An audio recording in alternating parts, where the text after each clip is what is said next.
सभी उपस्थितगण जो यहाँ विराजमान हैं, जिस नियत से आज ये दरबार जो नियत फरमाया है और खास तौर से आप लोगों को यहाँ बुलाया है, मैं चाहता हूँ कि उसके बारे में मैं आपको अवश्य बताऊं। मुझे अब राज से करना किनारा ही मुनासिब है। मुझे अब राज से करना किनारा ही मुनासिब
देखते हैं कि यह मेरी उम्र का अंतिम पड़ाव है। आप जानते हैं कि इंसान चाहे लाख वर्ष जिए, लेकिन एक दिन इस दुनिया से कूच करना होगा। क्योंकि अब मेरी एक हार्दिक इच्छा है, और वो इच्छा ये है कि मैं अब राज्य अपने उत्तराधिकारी को देना चाहता हूँ, जिससे मैं भी अपनी आंखों के सामने देखभाल लूं और वो भी अच्छी तरह कारभार संभाल ले। लेकिन रही बात ये कि उत्तराधिकारी किसको बनाया जाए और ये सूर्यवंशी ताज किसको पहनाया जाए, तो मेरी समझ में रामचंद्र को उत्तराधिकारी बनाया जाए और उसी को ही सूर्यवंशी ताज पहनाया जाए, क्योंकि वे उम्र में भी सबसे बड़ा है, योग्य भी है और समझदार भी है, और जिसका हक हो उसको ही हक मिलना भी चाहिए। तो मैंने अपनी सम्मति आपके सामने प्रकट कर दी। यदि आप दरबार में किसी को भी इस बारे में जो मैंने बात रखी है कोई अड़चन हो, कोई ऐतराज हो, कोई परेशानी हो, तो निडर होके अपनी बात मेरे सामने रख सकता है।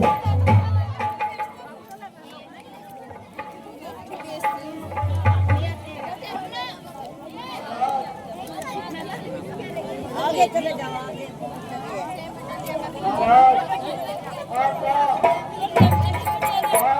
सही है।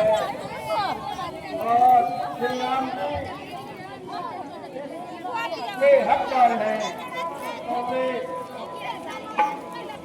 और काबिल भी है, और हमें बच्चा को उसे कोई सवाल नहीं है।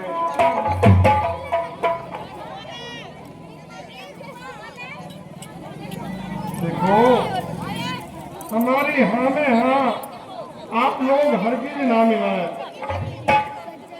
जिस किसी को जरा भी विरोध हो तो तत्काल अपनी आवाज उठाए और निसंकोच होकर अपनी बात रखे। किसी को कोई एतराज नहीं है, हम यहाँ मिला रहे हैं। श्री राम जी इसके हकदार है और काबिल है।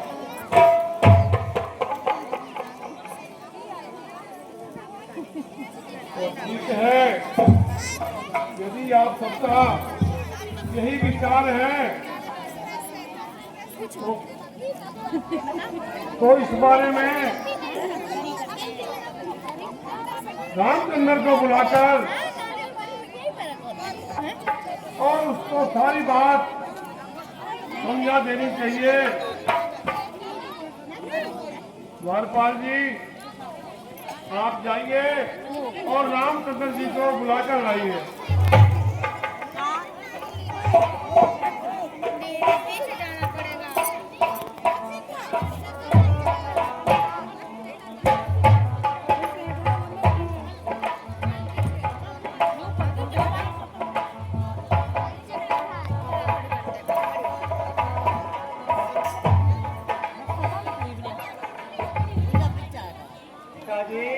प्रणाम सरकार हो। आपकी आज्ञा के अनुसार आपका सेवक उपस्थित है।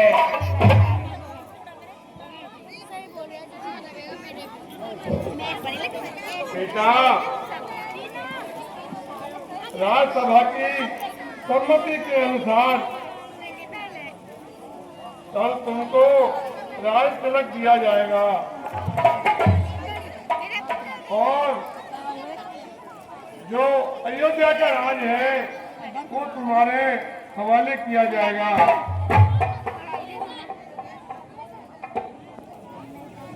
यह अमानत है जो तुमको विश्वास पात्र समझकर आपको सौंपी जाती है। इसलिए मेरा कहना स्वीकार करो और इस विचार को स्वीकार करो।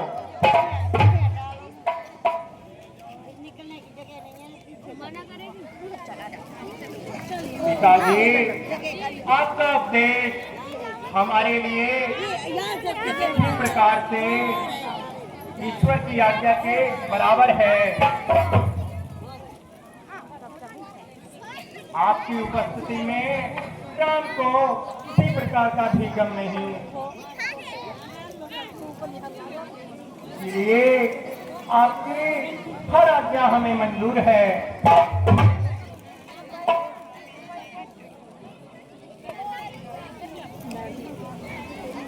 और ठीक है, इस समय दरबार बर्खास्त किया जाता है और लाल तिलक के लिए कल सुबह 10 बजे का टाइम निश्चित किया जाता है।